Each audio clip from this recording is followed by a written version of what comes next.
What's impossible?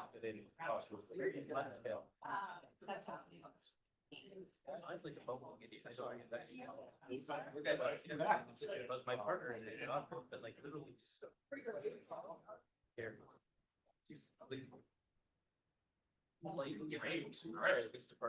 Hello, everyone. We're gonna get started soon. All right. I am Brad Sherwood, the chair of Manhattan Community Board 5.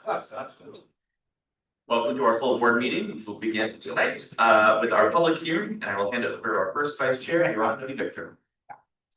Good evening. This is the public hearing of Manhattan Community Board 5. I'm Yaron Victor, and I'll be the chair of the public hearing.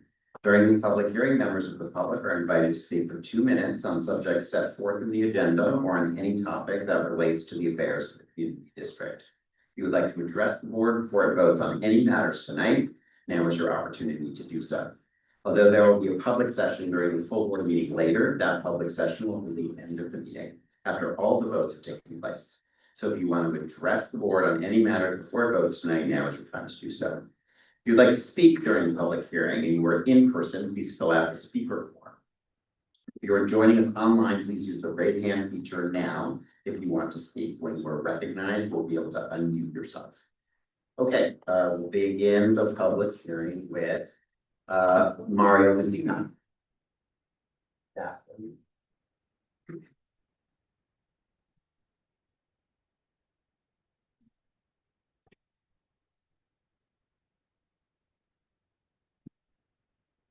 Thank you very much. Good evening, everybody. It's lovely to see a lot of old faces and a lot of new faces. Mario. I am trying my best. Okay, thank you. I am the president of the Rose Hill Initiative, which is basically a rebranding of the 29th Street Neighborhood Association, which has worked in the neighborhood for the past 14-15 years in aiding resolve causes and problems of the area. The Rose Hill Initiative wants to be a voice, at times a loud voice, a stimulating partner calling attention to the issues we all face in the district. We aim to work with and support all elected officials, community boards, social services, police department, and all institutions who are involved in the pursuit of a better quality of life for all of us. I'd like to close by thanking you for all the work that you have done so far and all the work that you are about to do. And we are here to help. Thank you. Thank you. We'll go to the rules of clips.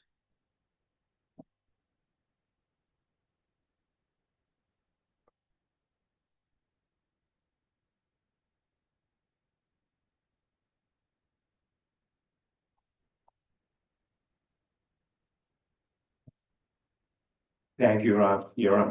I ask that all members of Manhattan Community Board 5 join me in a salute to our Manhattan Borough President, standing at Stonewall this afternoon in support of the LGBTQ+ community.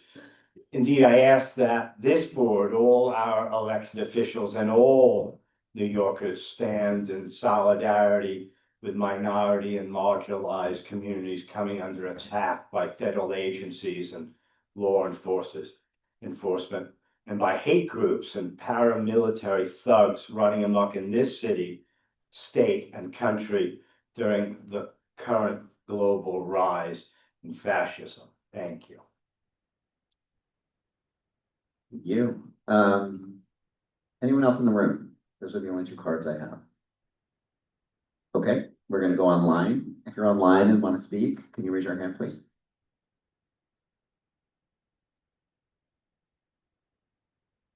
Okay, seeing no hands, I'm gonna pass back to Brett. All right, thank you. So I will now call to order the full board meeting of Manhattan Community Board 5. I am Brad Sherburne, the chair. We will start our full board meeting by hearing from the elected officials that are in attendance and wish to address the board. The elected officials will be followed by any representatives of other electeds who may report to the board for 2 minutes each. The board then enters into its business session, which tonight consists of approval of the minutes, district manager's report, chair's report, committee reports and resolutions, the general question and comment period, which we will then follow with new business. Lastly, we will then conduct a public session for those who would like to address the board on any item that was not covered during the meeting and that they did not speak to the board about during the public hearing, followed by adjournment. I will ask all speakers to speak slowly and clearly, and I will start this evening's meeting calling on elected officials, but I do not believe we have any. So I'm going to move to elected representatives. Please raise your hand. I will start in the room with Mackie Bentley from Representative Nadler's office.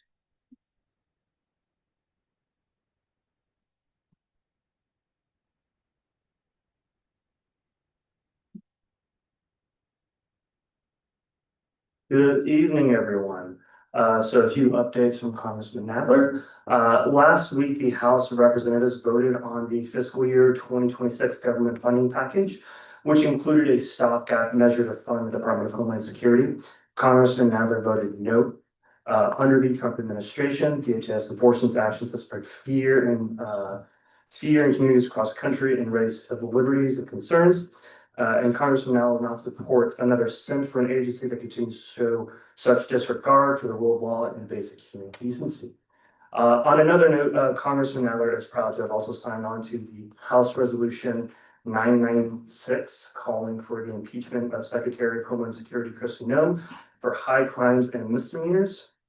And then last but not least, in other news, Congressman Nadler, along with members of the New York and New Jersey congressional delegations, sent a letter to the Trump administration demanding for the immediate release of the already allocated federal funding for the Gateway Hudson Tunnel project, the nation's largest and most urgent infrastructure project. With that, I will bypass my time. Thanks so much. Thank you very much. Okay, next up we have Julie Rowland from Assemblymember Boris's office.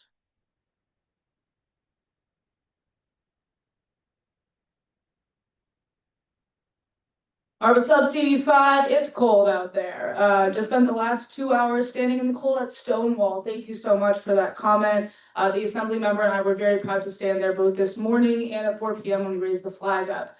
Some district announcements. We got some fun stuff coming up for you, some free events. February 23rd, free legal services, everyone's favorite fun free activity. But please tell your friends, anybody who might need legal services, free. They should just call our office to sign up. Slots from 10 till 3 p.m. February 23rd. March 7th is kicking off the first of a shred truck a month. March 7th at Lenox Hill Neighborhood House, starting at 10 a.m. But we're gonna have a shred trucks event every month, so you'll be hearing about that. March 26th, mammogram truck. If you care about the women in their lives, send them, okay? Call our office to make an appointment March 26th. And as always, notary services Monday through Thursday, 10 to 2. But also we have some big legislative wins. As of yesterday, the assembly member just introduced 2 bills in Albany to help fight ICE. One of those is that we already have amazing New York benefit program that we're offering to federal workers who were laid off. This new bill would say that should exclude people who have been working in ICE since January 2025. The other bill that was put forward is Kavanaugh stops, named for Justice Kavanaugh. Now make it possible for reasonable suspicion to be based on things such as the language you speak, the color of your skin, or even where you spend your time. This bill proposed by Assemblymember Boris says not in New York. If you have any questions about any of these bills or district events, please come talk to me. Thank you very much. Thank you. Okay, next up is Julia Rudy from Councilmember Epstein's office.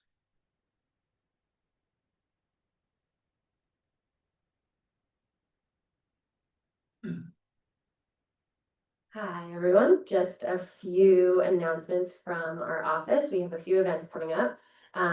If you know of a nonprofit or community-based organization that would like to apply for funding from our office, the council member alongside Councilmember Marte are hosting a meet and greet on Thursday, February 26th at the 14th Street Y Theater from 3:30 to 5:30. So come talk to them about any future partnerships. And then in celebration of Black History Month, the council member alongside Assemblymember Lee, Senator Kavanaugh, and the borough president, Brad Foreman-Siegel, are hosting a Black History Month event at the Wilmer Jennings Art Gallery, February 26th from 6 to 8:30. And finally, since I was last here, the council member has been named the chair of the Consumer and Worker Protection Committee. And on February 23rd, he will be hosting his first ever hearing on the Consumer Protection Act. As always, I'm here to answer any questions you may have, so come talk to me. Thanks, guys. Thank you very much. Okay, next up is Alex Marinides from Senator Liz Kruger's office. Hey everyone, can you hear me okay? Yes. Great, thank you so much. Good evening, everybody.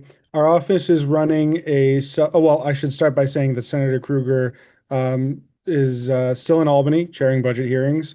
There's going to be an off week next week, but budget hearings are expected to continue for the next couple of weeks at least.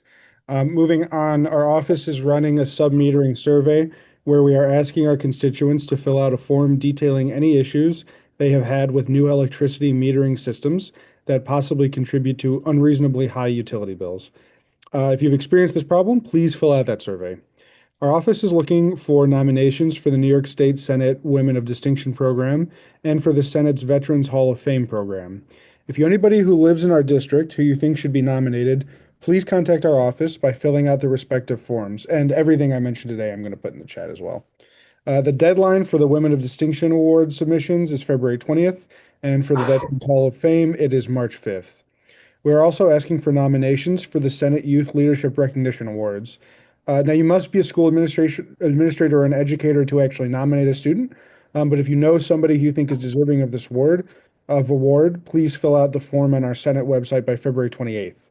And last but not least, New York State has expanded eligibility for its Energy Affordability Program, EAP. You may be likelier than you realize to qualify for savings on your high energy costs. I was pleasantly surprised to find out that I myself qualify. So if you want to find out more, please visit the New York EEAP, Expanded Energy Affordability Program website, or call 877-400-2501. Thank you as always for letting me speak. And please feel free to reach out to me at marinidi@nysenate.gov or by calling our office at 212-490-9535. Now, as I mentioned, I'm going to put the links I mentioned in the chat, and Marisa also has them. So if you don't get them tonight, feel free to reach out to Marisa tomorrow. Thank you very much. Thank you very much.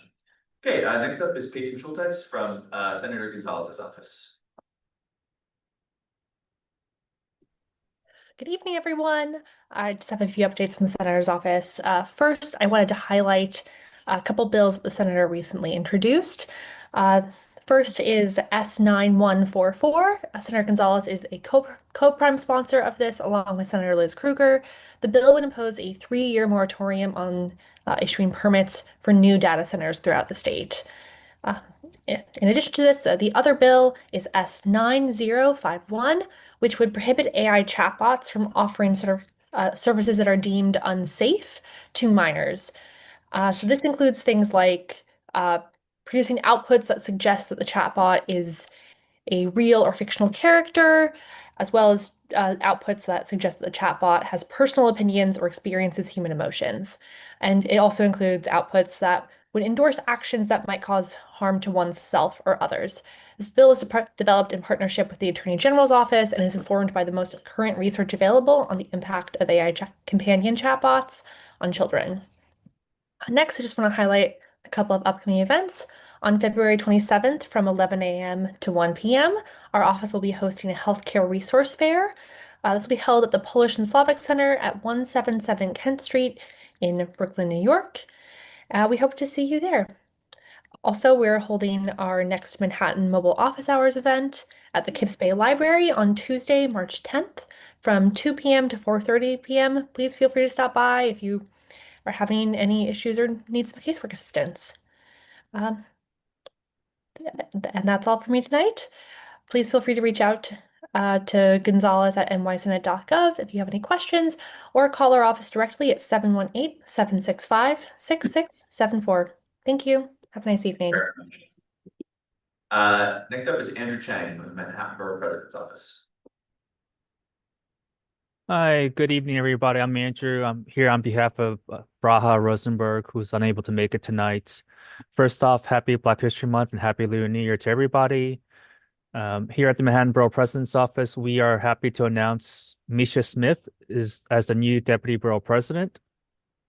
So please, if you see her, please say hello. And as a reminder, community board applications are due on the 27th of February by 5 p.m. Your community liaison, Braha Rosenberg, should have emailed all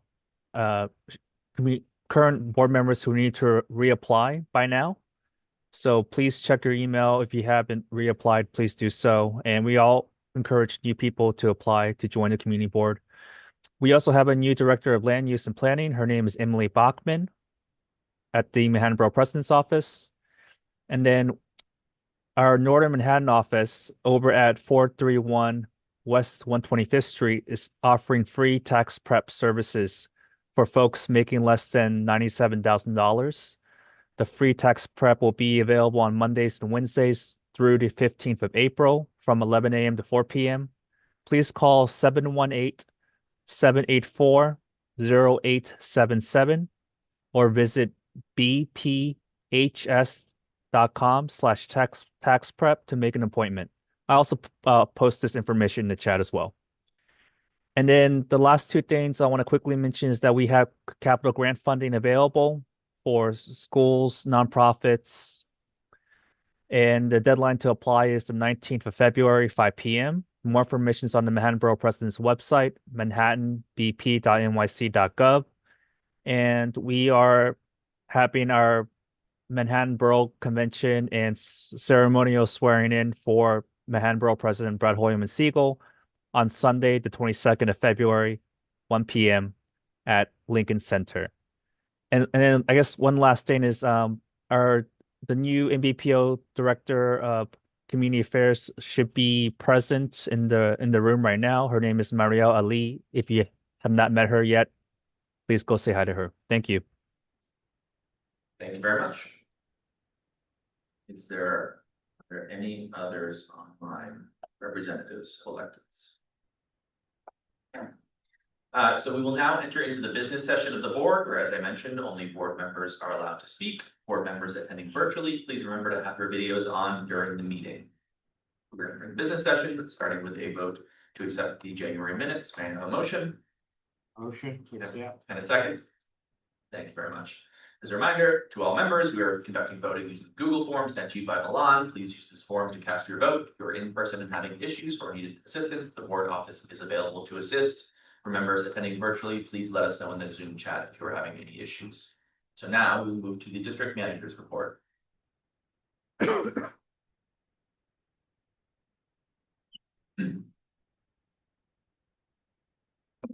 Hi, everyone. I'm Marisa Mock. I'm the district manager for CB5. There's just one thing I want to mention this evening, and that is to take a moment and recognize Lori Harji-Rirogo. That's the last time I will butcher your name, Lori. I'm so sorry. This is Lori's last full board meeting, and unfortunately, her audio is not working. She wanted to say goodbye to all of you. But she is with former council member Botcher's office, who's now State Senator Botcher. She has been in that council office for many years with Corey Johnson and Eric Botcher, and is now moving on to much better things like caring for grandchildren. Lori is really the OG of elected reps. I've learned a lot from her, and I and the staff have really appreciated her work with the office and with the board. She has always been available to us and willing to work together to try to solve issues. It's been a really collaborative and productive relationship, and she has been relentless at getting at what seemed like intractable problems. And all with a grace, a patience, and a sense of humor that most of us would have lost long ago. Lori, it's been really such a pleasure to work with you.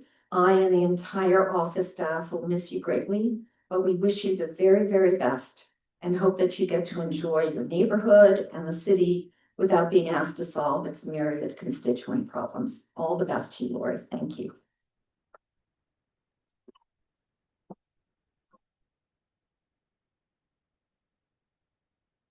Thank you. So we'll now move into the chair's report, and a lot of the stuff has been covered, so I'm going to move quickly. So first, as a reminder to any members who are up for reappointment this year, applications to renew your community board service are due on February 27th.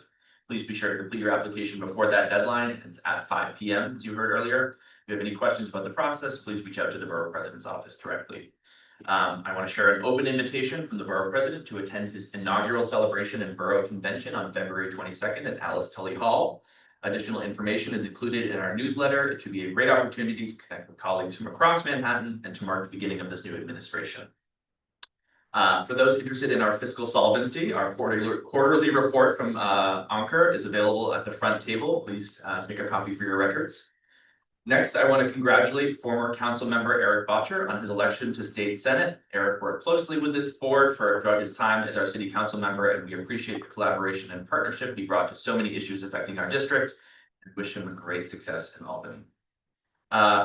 Finally, I have congratulations to former city council member Keith Powers on his election to the state assembly. Assemblymember Powers was a strong partner to CB5 during his time in the council, and we look forward to working with him again in his new role. So that concludes the chair's report. And before we move into committee reports, I believe Councilmember Maloney is with us. Would you like to? Sure. Perfect timing. Hi, everyone. Hi, well, Staying warm, I hope. I'm Virginia Maloney, the newest council member representing the east side of Manhattan. Happy to be back here with all of you. It has been a busy few weeks getting our council office up and running. As always, we're a phone call away and have been addressing resident concerns and constituent concerns, particularly around the snowstorm. So if you have an area that still hasn't been cleaned, you can send those specifics to our office and we're able to address them through our constituent services. On the legislative front, we've had a very busy month as well. We voted to override Mayor Adams' 11th hour veto bills that protect immigrant rights, expand economic opportunities, and crack down on corporate abuse of workers. And I also introduced my first bill, which will ensure that religious institutions and houses of worship get city support to plan for emergencies, including how to respond to threats and safety evacuations if needed. So that is something I'm very excited to push forward as part of the task force against anti-Semitism. And we also voted on our committees, caucuses, and delegation chairs. I'm going to be co-chair of the Irish caucus. So I want to invite all of you to a St. Patrick's Day event on Monday, March 16th. And more importantly, I'm going to be co-chairing the Manhattan delegation as well. And we'll focus on ensuring that our neighborhoods and the issues that are specific to the density of Manhattan are reflected through that caucus and that delegation. So we'll have a strong voice in advocating for resources, for services, and for policies that directly influence our residents and our businesses. I'm going to be serving on a lot of committees that are highly relevant to this community board. Housing and buildings, which is always top of mind, sanitation, small business, and I'm going to be part of finance, been playing a large part in the budget conversations. A reminder for any nonprofits, our deadline is the 17th for any discretionary funds. And I'm going to be chairing the Committee on Economic Development. I bring a background both in working in the Economic Development Corporation and in the private sector to this role. And I'm ready to dive into ensuring that we drive our economy's future forward, and excited to announce our first hearing is going to be focused on FIFA and the World Cup and what we can be doing as a city to prepare for that, but also to capitalize on the potential of so many tourists coming to the city and make us the leading player for global events like the World Cup. I am also introducing the Shared City Act, which was part of the last council and looks at shared housing as a way to address our city's affordable housing crisis. Just want to acknowledge all of you for the work that you're doing here, and great to be back. Thank you. That's all. very much. Okay, so now we will move into committee reports and resolutions, starting with land use, housing, and zoning. So you're up.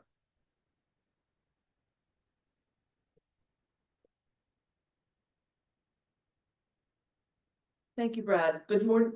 Good evening, everybody. Good start. The Land Use, Housing, and Zoning Committee have two resolutions. I'm Nancy Gosho, Chair. And the first one was for 343 Madison Avenue. It's an application for a non-ULURP modification to a 2021 City Planning Commission special permit approval for a new 30 FAR office building at 343 Madison Avenue. The new building is located in the Vanderbilt corridor within the East Midtown subdistrict with major Grand Central and Grand Central Madison transit improvements. During the City Council review of this project, a note was added by the City Council limiting the East 42nd street wall to the same height as the Yale Club parapet pending a survey.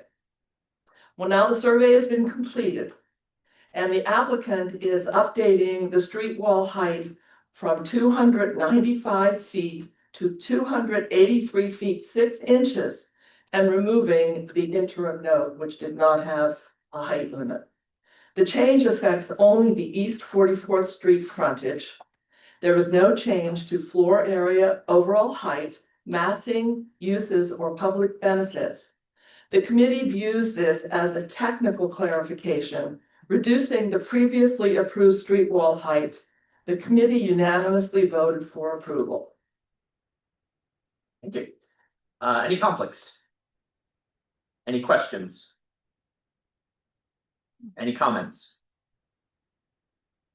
Okay, Okay, thank you. so the second resolution is about public bathroom access in POPs. And in your package that you got.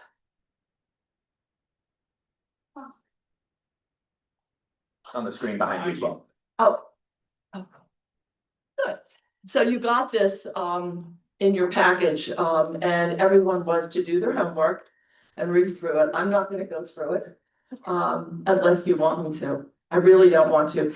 Everything is really taken care of in the resolution. So I hope you all did your homework and watched the video. So here's the deal. CB5 has long treated public bathroom access as essential civic infrastructure tied to health, equity, accessibility, and quality of life.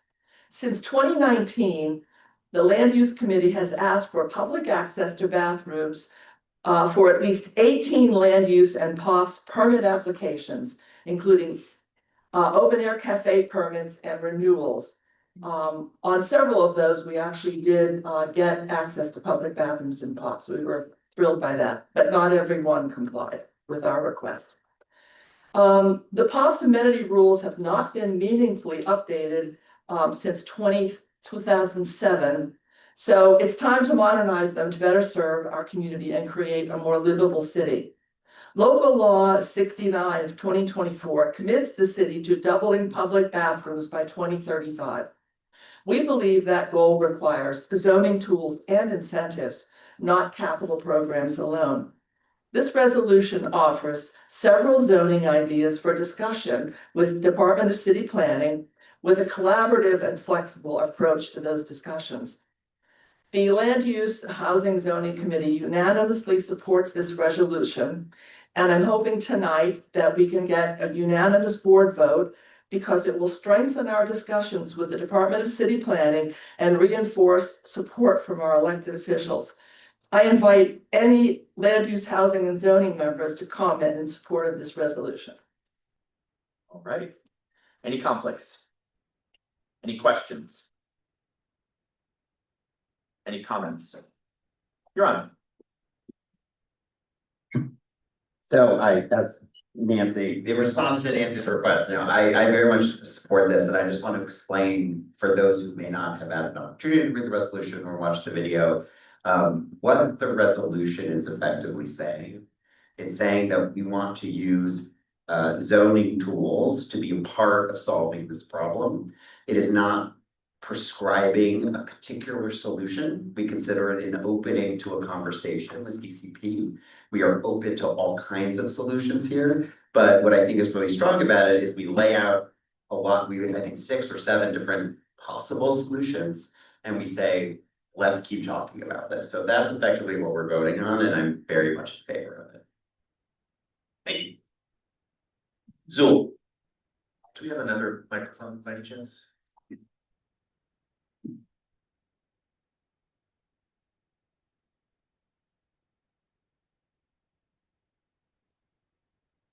We have one microphone again, so I'm gonna run around. Thank you. Turn it on.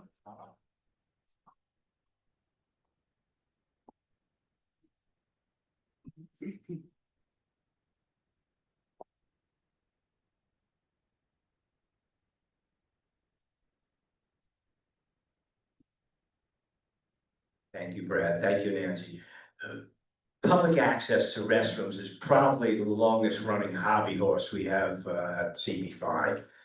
And everyone in the city talks about public safety, and I have one question: how can you possibly have public safety without public sanitation? And probably everybody on this board, could walk into any restaurant, have access to the restrooms. But the 90,000 people who slept in our shelters on the streets last night cannot. And this is an outrageous example of how the city has failed, one administration after the next. We've heard some very good words from the new mayor, and hopefully we'll all come together and solve this in a reasonable period of time. Thank you. Thank you, Joel. Todd. Thank you, Marissa. Okay, so I want to second what Zool said, but yes, CB5 has been in support of public bathrooms for as long as I've been on the board. And it's a disgrace that New York City and the powers that be can't come up with the resources and the reform or procurement systems to solve this problem. And yes, right, you talk about security and safety. If people are urinating in the streets and can't find access to a bathroom, then that in and of itself is a problem. Now, I speak with personal experience about this. I run a conference center, which we have people coming in and out, and our street access is littered with homeless people that use the streets as a bathroom. So the idea that New York City, which is a world-class city, can't get its act together after all these years is just unbelievable. Now, if it were any other city, or if it were the elite that were running the city that really cared about this, it would have been done long ago. I applaud the committee for getting a resolution out about this, redoubling our efforts. But quite honestly, whatever, as Yaron mentioned, whatever new angle or new approach we're using, it comes down to an issue of political will and calling our decision makers to account. So let's hope for the best. And the best thing we can do is for this resolution to come out with a unanimous result, letting everybody know that CB5 is not going to forget about this important issue. Thank you, Todd. Any other comments? Libby and then Kevin. Hi, so I serve on the land use committee, and I will be voting in support of this. I think that it's a great resolution. And as has been said, it really opens a conversation into how we can create more bathrooms in a way that opens up incentives to make it more amenable for that thing to happen and to make it more workable. So I would encourage everyone to vote for this. And I would love unanimous support. Yeah, I'll just echo what Libby just said. I wanted to add one quick detail in terms of the financial aspect of this to developers. One thing that you might not be aware if you're not on the land use committee is this resolution is specifically in regards to adding public bathrooms to pumps, privately owned public spaces. And what's important to realize is that when developers build a new super tall building like One Vanderbilt or the new JP Morgan Tower, they often get a massive benefit to what's called their floor area ratio by adding these public spaces on the ground. The ratio, David, correct me if I'm wrong, is commonly 10-to-1. They add 10 square feet to their building for every 1 square foot on this public ground space. and to put a dollar amount on that extra value they get, it's gonna be in the hundreds of millions of dollars. So compare that to even aggressive estimates of constructing and maintaining the cost of a bathroom, which some estimate, could be as much as $1 million, pales in comparison to the financial benefit they get from adding these pops. So it's a clear benefit, and developers can more than afford it. So I too will be voting in favor. Thank you. Thank you, Kevin. We're not.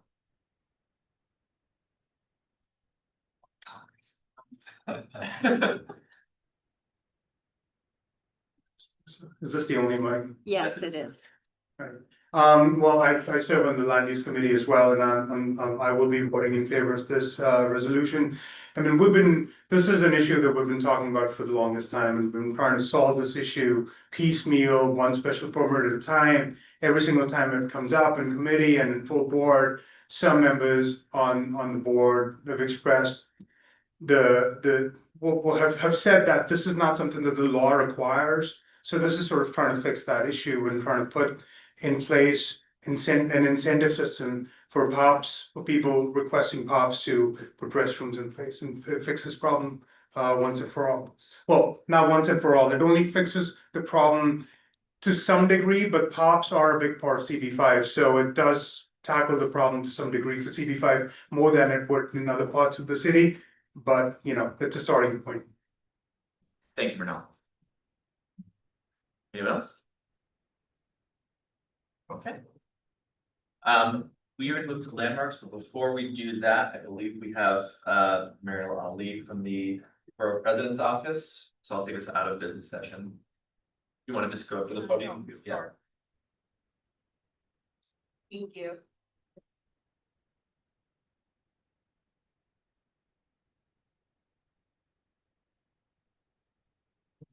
Hi, good evening, CV5, and thank you, Chair, for indulging me. I just wanted to stop by and say hello and to introduce myself. My name is Mariel Ali, and I am the Director of Community Affairs at the Manhattan Borough President's Office. I will sit in here for the rest of your meeting this evening. I'm a former community board member, CV12 for 5 years, so I know what it's like to be in your shoes, so thank you for what you do. I'm happy to share my contact details with anyone, so I'll be in the back. Thank you so much. Thank you, Chair. Thank you. All right, Kevin, you're up.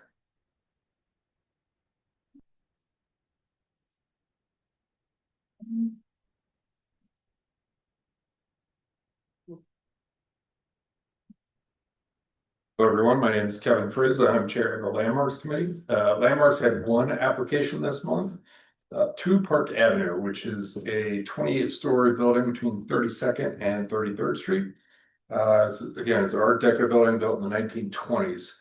This building was landmarked in 2006 as an individual landmark due to its Art Deco design and distinctive decorative terracotta on the upper exterior of the building. This building has a new recent owner, Haddad Brands, a global children's apparel company. And as part of their new ownership, they want to replace all the windows. Fortunately for us, the owners are committed to the building as a landmark, and they're requesting most of the building windows be replaced to match the original window design from the 1920s, as opposed to the current window design, which was installed in the 1980s. This original design is called a 3/3 double hung Campbell style window, which is very common during the 1920s. That design is consistent with the design of the period and with the Landmark Preservation Commission president. Most importantly, the new owner of the building actually came to our committee meeting and reasserted their commitment to preserving the building as a landmark and the company's desire to preserve the history. This is a relatively easy one for landmarks. The committee approved it unanimously, 13-0-0. Thank you. Any conflicts? Any questions? Any comments? Okay.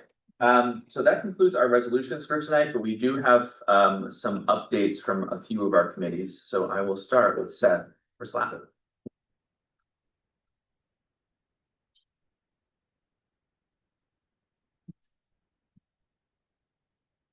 Right. Hello, everyone. I'm Seth, Chair of the State Licenses and Permits Committee. And as Brad said, we don't have a reso tonight, but I did want to give a quick update on 48 West 21st Street, which is doing business as Taj. So this was an application for a method of operations change, mostly for expanded hours. After discussion, the committee settled on actually denying the application, recommending that the applicant ensure that it adheres to its current method of operation prior to coming back to request a change. So we do not have a reso tonight because the applicant actually withdrew their application after our meeting, but before exec.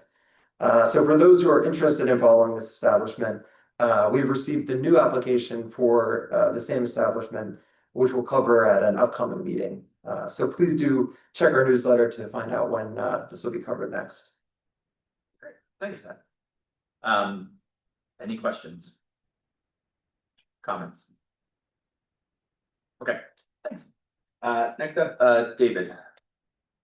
For Transportation Committee.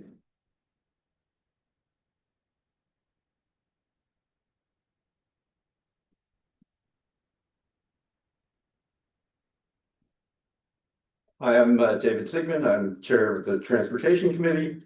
And just providing an update on a few of the activities that we had in our previous meeting a couple of weeks ago, as well as some things coming up. At the last meeting, we had a presentation from DOT on the Park Avenue Vision Plan, which is a redesign of the malls in the middle of Park Avenue from 46th to 57th Street. We did that with PPS. And then there was a community meeting that was just held this past Monday, and tabling exercises and all to discuss, you know, the issues that have come up, which quite frankly are very limited. And most of it seems to resolve around the potential for bike lanes in that area. We also had a discussion about a potential new street blade co-naming policy. So this is where streets are, they're not renamed. There's an additional name tacked on to a street. Since 2009, CB5 has had a moratorium on processing these. And so they've gone directly to city council members who frankly do not want us to do it that way. So we are in the process of developing a set of guidelines and a process for review, which we will discuss at our next meeting and then bring to the board after that. I mentioned the DOT meeting. Couple of other items that we're working on. There will be a virtual joint meeting with DOT in 2 weeks. We'll be joined by CB4 and CB6. We've been trying to coordinate topics of mutual interest and present a unified front with DOT. And so we'll be sitting down with them, well, you know, virtually, and reviewing a number of items that were sourced from CB5 as well as the other two boards. And we are also going to be raising an issue with DOT about the lack of licensing for Uber airport shuttles, which Mandy's been working on. And looking ahead to our next committee meeting on Monday, February 23rd, we're going to get a briefing from Tiffany on the Micro Hub pilot program. And we're doing that in coordination with CB7 because they actually were enrolled in the program and subsequently the program was canceled for a range of issues, a range of reasons.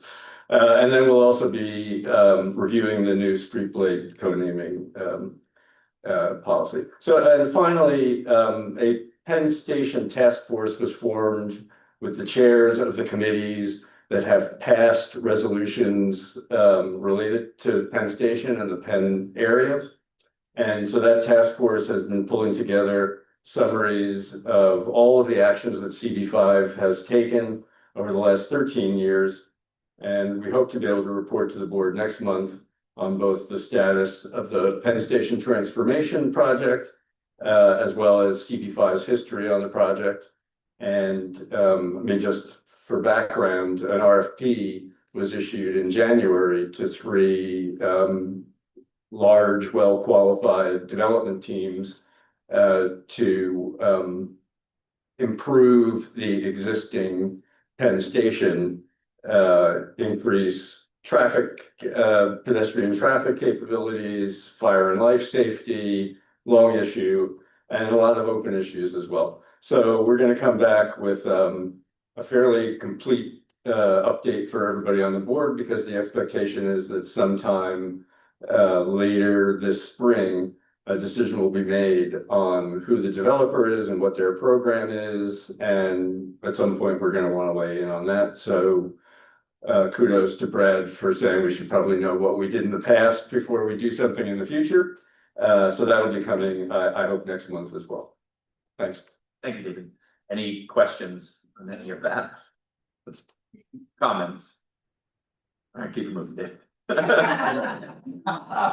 All right, so city service and quality of life, I think Tiffany is under the weather, so Melissa, take it away.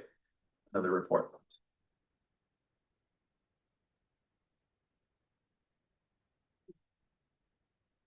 Hi, Melissa Stewart, Vice Chair of the City Services and Quality of Life Committee. We do not have any resolutions to speak of from our last meeting. We did have two informative presentations that we wanted to take a moment to share information from. So first, we were joined by Mohammed Atia, Managing Director of the Street Vendor Project. Mohammed discussed the three different types of vendors. So one, general merchandise vendors, two, First Amendment vendors, including written materials and art, and three, food vendors. Provided education around the process and licensing for each of those categories. We also discussed the history of vendor legislation with the lead up to the new legislation that just passed December 2025. So a brief overview of that legislation.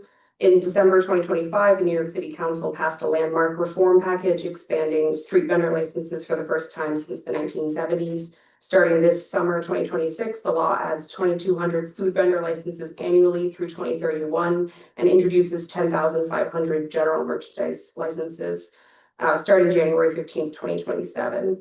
It also creates a dedicated division to support and train vendors. The board office has requested the deck that was presented in order to post on the CB5 website for the community to become more familiar with the street vendor project and the recent legislation. So this will be posted as soon as we receive it. I encourage you to check it out. There's a lot of information in there if you want to learn more.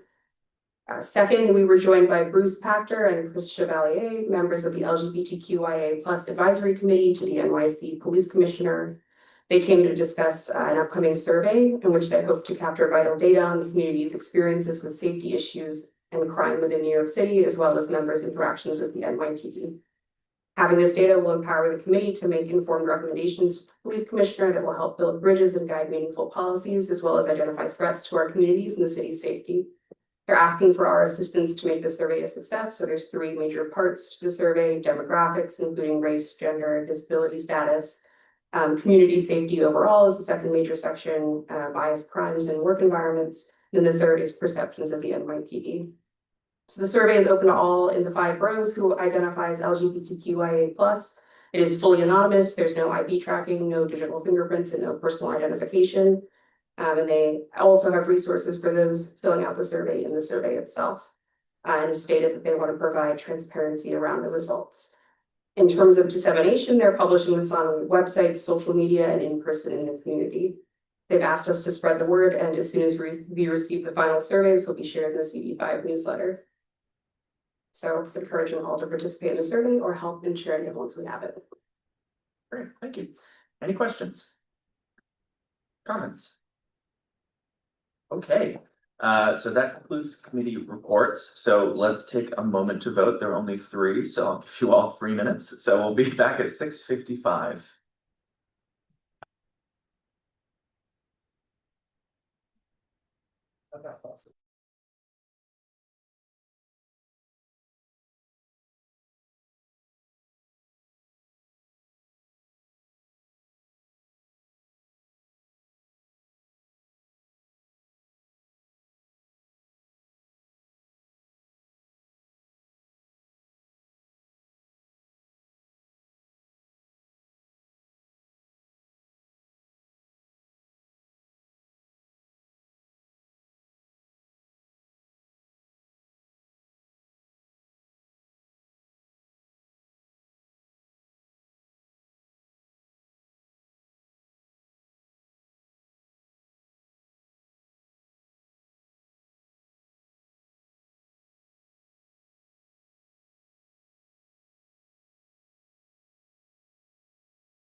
I'll fall short. Are there any, is anyone still actively voting and having an issue?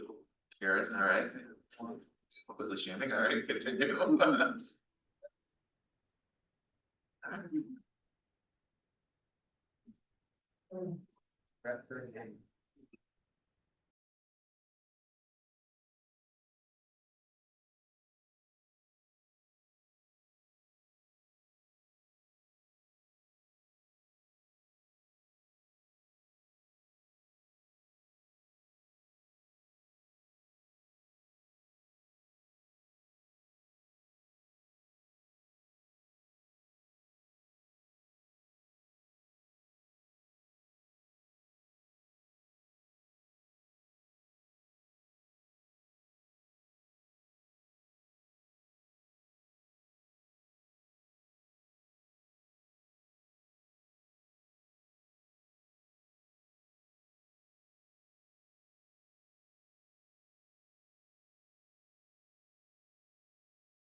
Okay, hi, everybody.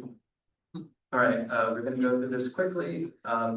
So on the approval of the January 2026 minutes with 39 yes votes, 1 absent, that has been approved. Next, the 343 Madison Avenue Vanderbilt Corridor Special Permit Update with 38 yes votes, 1 abstain, 1 absent, that is approved. Next, the citywide zoning text amendment to expand public bathroom access with 39 yes votes and 1 absent vote. That is approved. And then finally, 2 Park Avenue building wide window replacement program with 38 yes votes, 1 abstain and 1 absent vote. That is also approved. Thank you. All right, thank you all. I will now open the floor up for any new business. New business. Catherine, grab a microphone first. Where is this coming? So thanks to the office, the Hope Survey participation is on the website and it has yet been rescheduled, so I get to talk about it again because it's a place where I think all of us have a role to play, even if you don't sign up to walk the streets to find homeless people. It's one thing to be outside in the daylight, but it's another thing. We hear a lot of applicants talk about 4 a.m.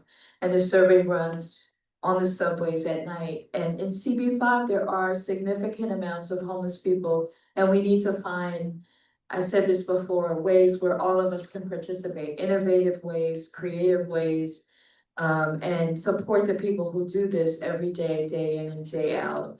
And everybody has a role to play. I was just thinking that those of us who toured One Vanderbilt, it was wonderful to hear about their food program that makes it possible when they have overage to make it available to homeless centers and drop-offs. But again, the Hope Survey has been rescheduled to March 10th, and invite young people, people in your neighborhood. It's a way to see homelessness in a different way. Thank you. Thank you, Catherine. Any other new business? Okay, so thank you, everyone. Next, we have the public session. Are there any speakers either in the room or online who would like to speak? As a reminder at this time, any comment should be about a topic that was not covered during the meeting and that they did not speak to the board about during the public hearing. If you'd like to speak, please raise your hand to be recognized either in person or virtually. Looking at you, Lisa Wager. You're muted. Hi. Hello, I'm Lisa Wager, Director of Government Community Relations at the Fashion Institute of Technology, the SUNY College on West 27th Street between 7th and 8th, with the Residence Hall on 31st. I'm here with an FIT update. We welcomed FIT's new president, Jason Schuckbach, 2 weeks ago, and it's an exciting time on campus. Mr. Schuckbach came to us from his role at Drexel as Dean of the university's Westphal School of Media Arts and Design, and he's a nationally recognized expert on support systems for creatives and the nexus of creativity and comprehensive community development. Under President Obama, he led the National Endowment for the Arts, Design, and Creative Placemaking programs, and he's worked for Massachusetts Governor Patrick Duval, the mayor of Chicago, and New York City's Department of Cultural Affairs during the Bloomberg administration. Very exciting. Registration opened last week for FIT's summer session of pre-college programs, the biggest bargain in student activities in the city. The classes are specifically designed for students in grades 6 through 12 to explore their creativity and build new skills. Students study with FIT faculty, alumni, and guest instructors from industry in FIT's modern facilities. Classes are chunked to fit different summer schedules with options for 10-day and some 4-day sessions. And students can offset the dearth of arts education in New York City public schools, creating and strengthening their portfolios with the Fine Arts Portfolio class as they prepare to apply to high schools and colleges. Summer classes run Monday to Thursday in June and July, starting when New York City public schools end.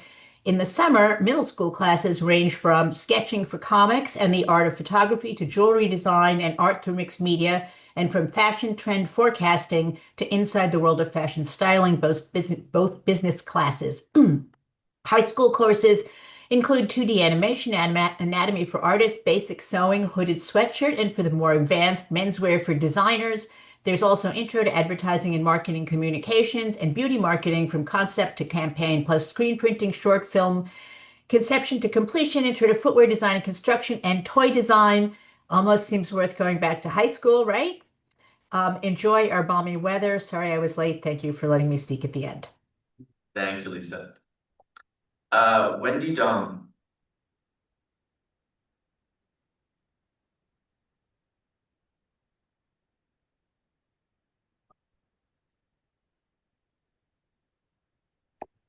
Can you hear me?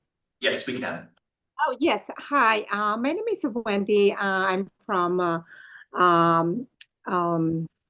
Chinese traditional medicine. So we have a free program to provide to the community. We are the I'm sorry, I'm so excited. So our business is Phoenix Care Group. So which is the program is when people who has lower back pain and shoulder, neck, we are free of charge. And we use traditional Chinese medicine, which is ear seeds. Then we place on the ear, and that people they will feel better in 20 minutes.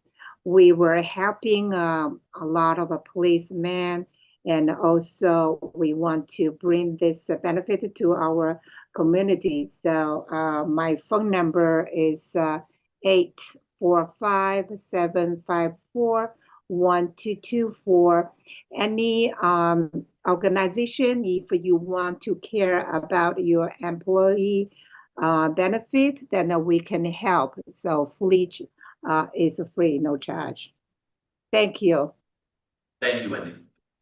Anyone else?